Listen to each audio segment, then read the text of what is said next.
Hello guys, so ito yung nangyari bago ang bagyong Tino. Pero maraming beses na ako naka-experience ng bagyo guys. Pero hindi ganito ang mga pangyayari noong bagyong Tino. Kasi usually kapag normal days lang guys, hindi naman ganito karami yung mga langgam no, yung mga ibon. So yan siguro totoo. Totoo yung sinasabi ng mga matatanda, kikitaon lang nila ang mga pangyayari sa palibot, sa kalikasan na halimbawa mayroon silang makikita ng mga ibon na ganyan na nagkukumahog sila kung saan sila pupunta. Yan daw ay isang sinyales na may paparating na dilobyo.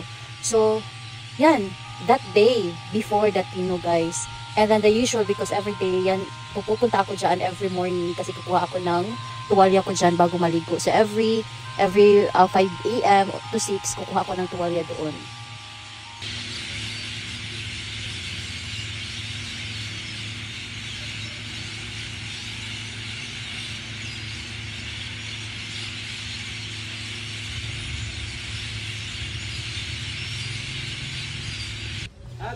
So, yung oras na yun is 10 PM na yun guys. At naisipan kong evacuate kasi nga lumakas na yung tunog ng hangin at saka natatakot na po ako kaya nagdesisyon na po akong mag-evacuate. So, mga 100 plus kami nag-evacuate dyan mula sa iba't ibang barangay sa La Paz, Leyte. At nagpapasalamat po ako sa dalawang tanod na tumulong sa akin na magdala sa aking foam, sa aking higaan at sa aking mga gamit po. Ha? Nagasang na daw. Isabel Leyte. Isabel Leyte po? Oo. Doon mo kumahal.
Tomorrow for sure.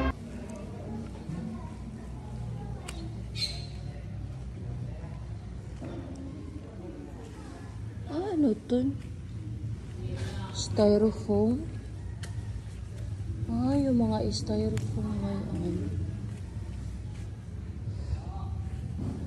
Basta din pala rin sila. Buti na lang yung akin. Kaya pala andun yung iba. Buti na lang yung akin, hindi siya. Hindi ko nararamdaman na may basa dito.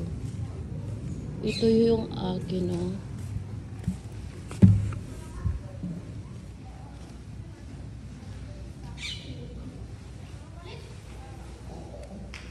Ito yung basa din ang kuan. Yan basa. Kaya andun yung iba. Yung akin naman, ito yung akin Yung akin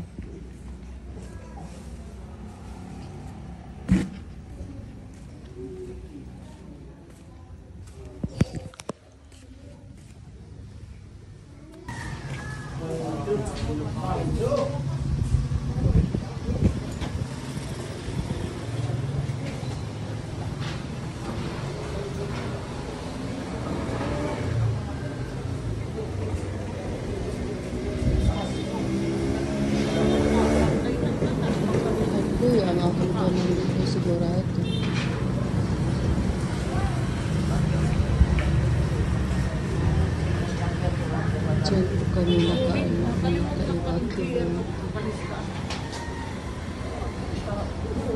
At saan ba yun? Yung bahay. Ito yung bahay na nirerentahan ko po. Ito yung bahay na nirerentahan ko. Tapos ito yung naibakutan namin.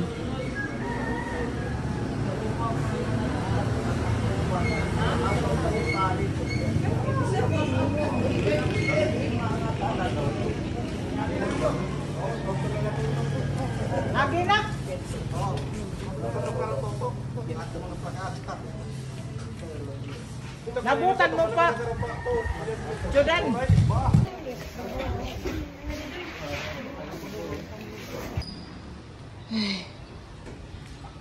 Ay, buti na lang hindi siya na ano.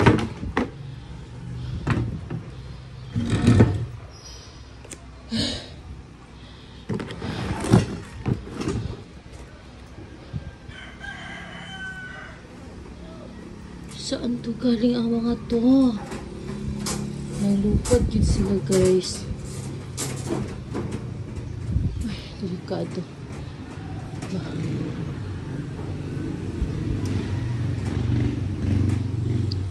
Ito yung nangyari. Hala! Ang akong puan.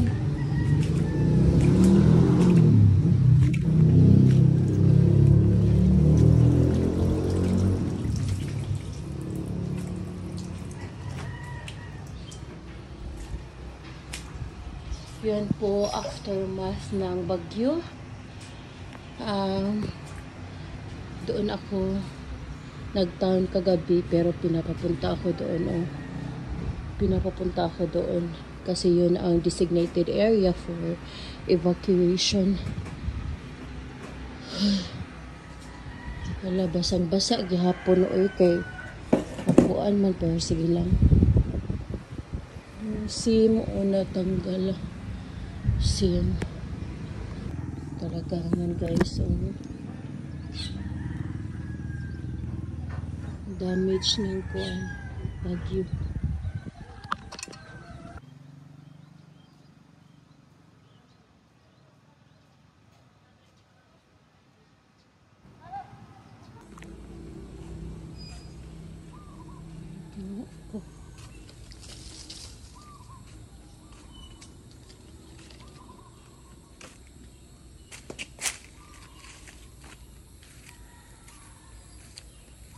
Wala ang baboy.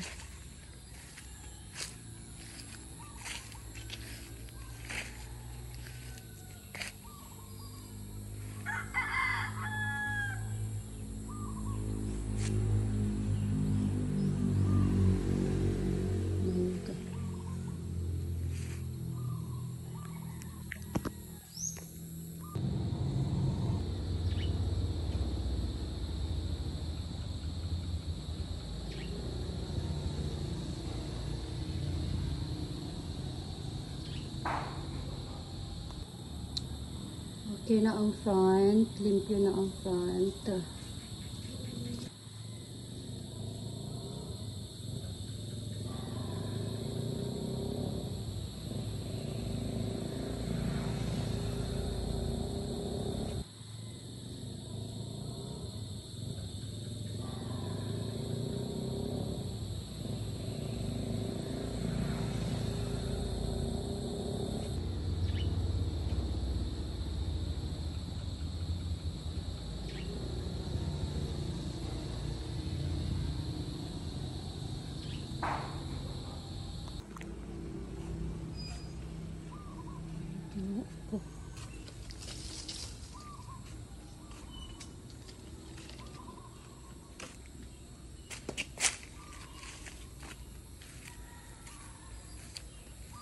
Wala ang baboy.